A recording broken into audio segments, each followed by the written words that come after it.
Hello दोस्तों, स्वागत है आप सभी का एक और वीडियो में। तो दोस्तों, आज का हमारा टॉपिक है बिस्मार्क और बिस्मार्क की विदेशी नीति।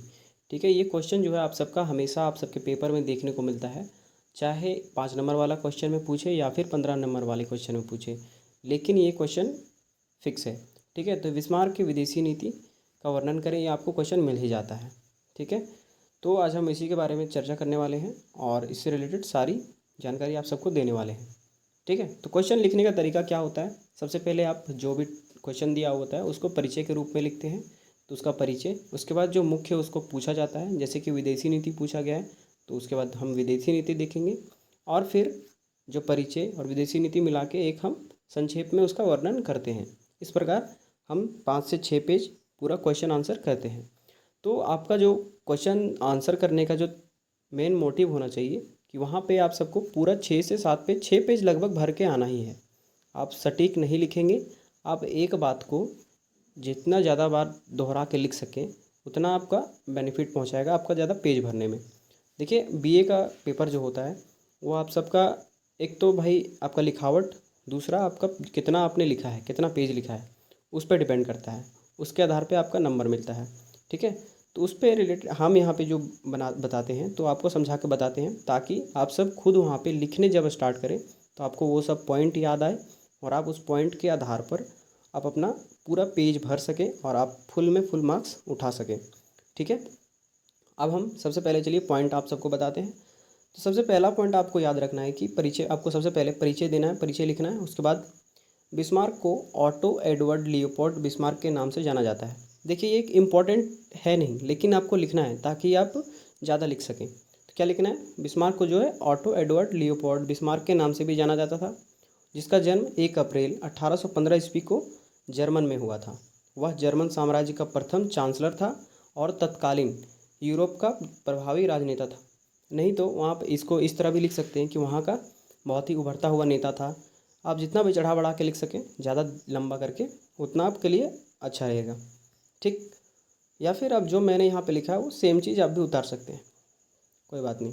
आगे हम देखते हैं। वह जर्मन साम्राज्य का प्रथम चांसलर तथा तत्कालीन यूरोप का प्रभावी राजनेता था। उसके बाद वह ऑटो फोन बिस्मार्क के नाम से अधिक प्रसिद्ध था। उसका दूसरा नाम क्या था? ऑटो फोन बिस्मार्क, जो उसके नाम ज़्यादा प्रसिद्ध जो था उसी के इसी नाम से था। अगला, उसने सबको जर्मन, जितने भी जर्मन बोलते थे उन सभी राज्यों को एक करके शक्तिशाली जर्मन साम्राज्य का स्थापित किया। ठीक है, उसके बाद वह द्वितीय जर्मन साम्राज्य का प्रथम चांसलर था। तो देखिए, द्वितीय जर्मन जर्मन साम्राज्य याद याद रखना है कि प्रथम चांसलर पहले भी था और उसके बाद वो द्वितीय जर्मन साम्राज्य जो बना उसका भी प्रथम चांसलर बना था। उसके बाद वो जो है रियल पॉलिटिक की नीति के लिए भी प्रसिद्ध है। ये एक देखिए, सब पॉइंट है। ये सब पॉइंट अगर आपको याद रहता है तो आप एग्ज़ाम में आराम से खुद से कुछ भी बना के लिख सकते हैं। ठीक है भाई। उसके बाद आगे कि वो एक रियल पॉलिटिक की नीति के लिए प्रसिद्ध है, जिसके कारण उसे लौह चांसलर, देखिए आप कितने 3 नाम यहाँ पे हो गए उसके, 3 नाम, तो तीनों नाम आपको याद रखना है एक पॉइंट के रूप में, तो आप उस प्रकार से ज़्यादा लिख सकेंगे। तो लौह चांसलर के उपनाम से जाना जाता है। उसके बाद वह अपने युग का बहुत बड़ा कूटनीतिज्ञ था। वह बहुत ज़्यादा ही राजनीति जानता था, ये से भी लिख सकते हैं। उसके बाद अपने कूटनीतिक संधियों के तहत फ्रांस को मित्र विहीन कर जर्मनी को यूरोप की सबसे प्रमुख शक्ति बना दिया। मतलब कि भाई उसने अपना कूटनीति का प्रयोग किया और जो फ्रांस था उसका दुश्मन था, जर्मनी का दुश्मन फ्रांस, तो फ्रांस को उसने मित्र विहीन बना दिया। मतलब यूरोप में जर्मनी बहुत ताकतवर देश था, उसका दूसरा जो था वो फ्रांस था। तो फ्रांस को उसने क्या किया कि मित्र विहीन बना दिया। मित्र विहीन मतलब अपने दुश्मन के जो जितने भी सारे दोस्त थे सबको हटा दो, अपना दोस्त बना लो। इसका मतलब ये होता है कि तुम्हारा दोस्त कमज़ोर हो जाएगा, मतलब तुम्हारा दुश्मन कमज़ोर हो जाएगा, तो तुमसे लड़ने का कभी भी वो सोचेगा नहीं। इसलिए जर्मनी क्या किया, जब बिस्मार्क ने किया, बिस्मार्क का नीति जो था उसके आधार पर उसने फ्रांस को मित्र विहीन कर दिया, और जिसके कारण वो शक्ति, उसका सब सारा शक्ति खत्म हो गया और जर्मन एक शक्तिशाली राज्य बन गया। ठीक है, आगे देखेंगे कि बिस्मार्क ने एक नई वैदेशिक नीति अपनाया, जिसके तहत शांति काल में युद्ध को रोकने और शांति को बनाए रखने के लिए गुटों का निर्माण किया। ठीक है, उसकी इस संधि प्रणाली ने समस्त यूरोप को दो गुटों में बांट दिया। जैसे कि आप सबको पता है कि फर्स्ट वर्ल्ड वार हुआ था, उस टाइम पूरा विश्व जो है वो दो गुटों में बटी थी। तो यहाँ से थोड़ा थोड़ा स्टार्टिंग यहाँ से ही मिला था उसको, स्टार्टिंग। ठीक है, तो भाइयों बारिश अचानक से तेज़ हो गई है, तो यार बैकग्राउंड नॉइज़ के लिए हमें क्षमा करना। तो अब हम देखेंगे बिस्मार्क की विदेशी नीति के उद्देश्य। ठीक है, तो बिस्मार्क की विदेशी नीति का जो उद्देश्य क्या क्या था उसके बारे में जानेंगे। तो सबसे पहला, जर्मनी के एकीकरण के पश्चात 1871 में, आप सबको पता है जर्मनी का एकीकरण, आपने सेमेस्टर 1 में पढ़ा होगा। तो जर्मनी का एकीकरण के पश्चात के बाद 1871 में बिस्मार्क की विदेश नीति का प्रमुख उद्देश्य जो था वो यूरोप में जर्मनी की प्रधानता को बनाए रखना था। मतलब कि यूरोप एक महाद्वीप है, आप सभी को पता है, जैसे एशिया एक महाद्वीप है उसी तरह यूरोप एक महाद्वीप है। वहाँ पर जो है वो जर्मनी एक बहुत ही प्रमुख देश है, बहुत ही शक्तिशाली देश है। और दूसरा उसका जो है, दूसरा देश जो वहाँ पे है प्रमुख, वो है फ्रांस। ठीक है, तो जो जर्मनी है, जर्मनी को प्रधान बनाए रखना चाहता था। पहला तो उद्देश्य यही था। दूसरा उद्देश्य कि नीति निर्धारण के तौर पर उसने घोषित किया कि जर्मनी संतुष्ट राज्य है और क्षेत्रीय विस्तार में इसकी कोई रुचि नहीं है। इसका मतलब ये है कि उसने एक पत्र के हिसाब से घोषणा कर दिया कि भाई जर्मनी एक बहुत ही सीधा साधा बच्चा है, वो जिद नहीं करता है, उसको और भी कुछ नहीं चाहिए, उसके पास जितना है उतने में वो संतुष्ट है। इसका सीधा सीधा मतलब यही था। मतलब कि जर्मनी को किसी और के ज़मीन पे कोई रुचि नहीं है, उसके पास जितना है उतना में वो खुश है। ठीक है, तो भाई देखो कि मैं जो बता रहा हूँ आप सबको, मैं बोल रहा हूँ वो भी आप लिख सकते हो। यहाँ लिखा नहीं है, फिर भी आप इसको जो मैं भी बोल रहा हूँ वो आप पेपर में भी लिख सकते हो, कोई दिक्कत नहीं। ठीक, हम जब पेपर देते थे तो उस टाइम ऐसा ही होता था भाई। जब जो टॉपिक हमको याद नहीं है, अगर थोड़ा मोड़ा भी याद है कि हाँ ऐसे हुआ था ऐसे हुआ था, तो अपने से बना के लिख देना है। तो आपको भी ऐसा करना है। उसके बाद अगला जो है कि बिस्मार्क को फ्रांस से सर्वाधिक भय था, क्योंकि एल्सेस लॉरेंस का क्षेत्र उसने फ्रांस से प्राप्त किया था, जिससे फ्रांस बहुत असंतुष्ट था। बिस्मार्क को विश्वास था कि फ्रांसीसी अपनी 1870 और 71 में की जो पराजय है और एल्सेस लॉरेंस क्षेत्र को नहीं भूलेगा। तो आप सबको मैं बता दूं, आप सबको नहीं पता है तो, कि फ्रांस और जर्मनी का जो एक संधि हुआ था, उस टाइम जो संधि में फ्रांस को बहुत घाटा हुआ था। घाटे में क्या हुआ था, एल्सेस लॉरेंस एक जगह था फ्रांस का, वो फ्रांस जो है, फ्रांस से जर्मनी ने फ्रांस से उस जगह को ले लिया, मतलब अपना अधीन कर लिया। तो भाई फ्रांस को तो भाई चोट पहुंचा ना कि हमारा कोई प्लेस ले लिया उसने, तो एक तरह से उसका बेइज्जती हुई। थोड़ा सा और भी कुछ हुआ था उस टाइम, पराजय हुआ एक तरह से फ्रांस का, तो वो दुखी था और उसका बदला भी उसका मन में चल रहा था। तो वो भी एक भय था जर्मनी को, बिस्मार्क को, कि कभी फ्रांस हमारे पर अटैक कर सकता है, तो उसको एक टेंशन था। उसके बाद इसके लिए भी उसने अपनी विदेशी नीति का उद्देश्य ये एक मान सकते हैं आप उसको। दूसरा, अतः उसकी विदेश नीति का मुख्य उद्देश्य फ्रांस को यूरोप में मित्रविहीन रखना तथा ताकि वह जर्मनी से युद्ध करने की स्थिति में ना आ सके। जैसे कि मैंने आपको बताया कि वह चाहता था कि फ्रांस का कोई दोस्त ना बने, ताकि वो हमसे लड़ने का हिम्मत करे। ठीक है, उसके बाद इस तरह बिस्मार्क की विदेश नीति का आधारभूत सिद्धांत थे व्यवहारिक, अवसरवादी कूटनीति का प्रयोग कर जर्मन विरोधी शक्तियों को अलग थलग करना। जितने भी जर्मनी के खिलाफ जितनी भी शक्ति थी सबको अलग अलग कर देना, ताकि वो एकजुट मिल के हमारे पर, अब जर्मन के ऊपर अटैक ना कर पाए। ठीक है भाई, एक बहुत ही अच्छी नीति है ये कि जितने भी दुश्मन हैं, अगर दुश्मन सारे एक साथ मिल जाते हैं तो पावरफुल हो जाएंगे। तो इसीलिए जर्मनी ने क्या किया, जितने भी विदेश मतलब क्या बोलते हैं विरोधी देश थे उन सभी को अलग अलग कर दिया, वो मिलने ही नहीं दिया किसी को। तो फिर एक साथ मिलेंगे ही नहीं तो ताकतवर कैसे होंगे। ठीक है, उसके बाद मित्रविहीन बनाना, उदारवाद के विरोध एवं सैन्यवाद में आस्था रखता था। वो क्या किया कि मित्रविहीन सबको बना दिया, कर दिया भाई, फ्रांस को मित्रविहीन कर दिया, जो सबसे पावरफुल था उसको हटा दिया। उसके बाद उसने क्या किया कि उदारवाद का विरोध किया और उसने सैन्यवाद की आस्था रखी। सैन्यवाद मतलब कि सैनिकों को बल देना, सैनिक में बढ़ावा करना, अपना देश का सैनिक में वृद्धि करना। तो ये एक प्रकार का उसका नीति था। ठीक है, अगर आप सब 5 नंबर वाले क्वेश्चन में लिख रहे हैं तो इतना भी लिखने का आपको ज़रूरत नहीं है। आप सब 1 से मतलब 1.5 से 2 पेज आपको लिखना होता है, आप 2 पेज लिख दीजिए, 5 नंबर वाले में आपका काम हो जाएगा। ठीक है, उसके बाद अगर आप 15 नंबर वाले में ये क्वेश्चन लिख रहे हैं तो आपको आगे लिखने का ज़रूरत है। तो आगे भी हम देखते हैं। अभी तक मैंने जो बताया आप सबको समझ में आया होगा, मुझे आशा है। और बाहर में थोड़ी बारिश हो रही है तो पीछे का नॉइस आ रहा होगा, तो उसके लिए हमें क्षमा करना भाई, ठीक है। चलिए आप सब हमारे ऊपर ध्यान दीजिए, बारिश पे नहीं। आगे है कि बिस्मार्क की विदेशी नीति की कुछ इस प्रकार, जैसे कि अभी हमने जो जो पॉइंट बताए वो हमने सब साथ मिला के बताया, लेकिन अब हम उसी पॉइंट को एक एक पॉइंट करके लिखेंगे ताकि ये क्वेश्चन लंबा हो और अच्छे से हम अपना आंसर दे सकें। सबसे पहले शांति स्थापित करना, क्या चाहता था वो? शांति स्थापित करना। जैसे कि जर्मनी का एकीकरण हो जाने के बाद बिस्मार्क यूरोप महाद्वीप में शांति स्थापित करना चाहता था। उसके बाद अतः उसने सीमा विस्तार की नीति को छोड़कर घोषणा की कि जर्मनी एक संतुष्ट राष्ट्र है और बिस्मार्क महाद्वीप दृष्टिकोण का समर्थक था।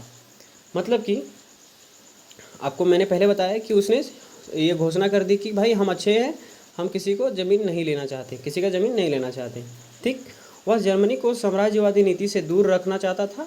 वह इंग्लैंड, ऑस्ट्रिया, रूस और इटली इन प्रमुख राज्यों से घनिष्ठता स्थापित करना चाहता था ताकि यूरोप में शांति स्थापित हो सके। देखो भाई, उस टाइम का जो धनी देश थे, जो अच्छे देश थे, मतलब कि पावरफुल देश थे, इंग्लैंड हो गया, ऑस्ट्रिया हो गया, रूस हो गया, इटली हो गया, इन सब थोड़ा अच्छा देश था। तो भाई उन लोग से घनिष्ठता, बोले तो मित्रता बना के रखना चाहता था ताकि कभी भी उन पे संकट ना आए। ये एक अच्छी विदेशी नीति होती है कि जो पावरफुल देश होते हैं उनसे थोड़ा दुश्मनी ना रखो तो बेहतर है, ठीक है। तो यही बिस्मार्क ने भी किया था, ठीक। आगे देखेंगे, अगला हमारे पास है कि फ्रांस को मित्रविहीन रखना। जैसे कि मैंने आपको बताया, बिस्मार्क को सबसे बड़ा खतरा फ्रांस से ही था। अतः भाई बम फट रहे हैं, ठीक है।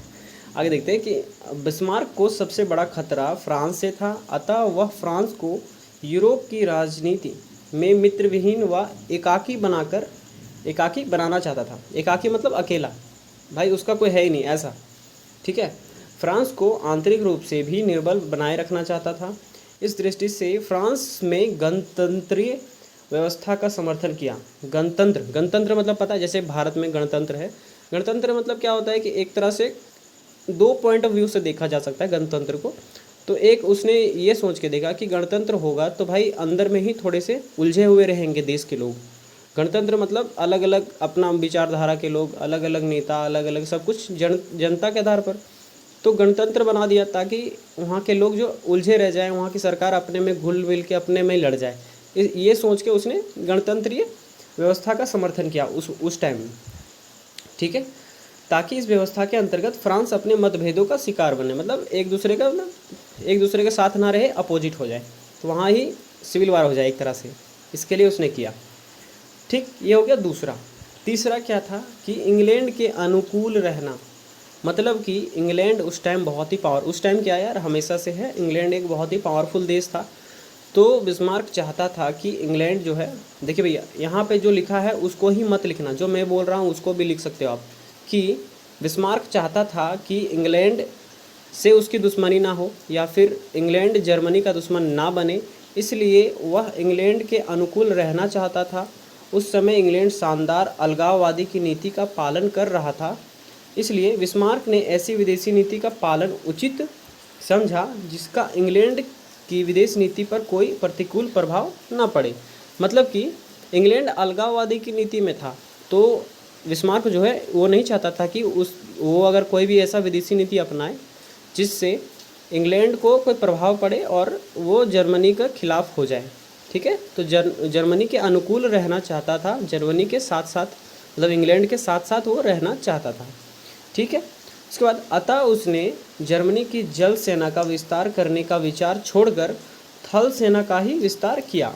उसने कहा था जर्मनी स्थल चूहा है जबकि इंग्लैंड जल चूहा है। स्थल चूहा व जल चूहा में संघर्ष नहीं हो सकता। मतलब कि इंग्लैंड का जो पावर है वो है कि जल वाला, बोले तो नौसेना, और इसीलिए अगर जर्मनी नौसेना अगर बढ़ाता तो इंग्लैंड को ये सोचता कि जर्मनी हमसे लड़ाई करने के लिए नौसेना बढ़ा रहा है, तो इसमें दिक्कत हो सकती थी। इसलिए उसने नौसेना ना बढ़ाकर उसने स्थल सेना बढ़ाई, ठीक है भाई।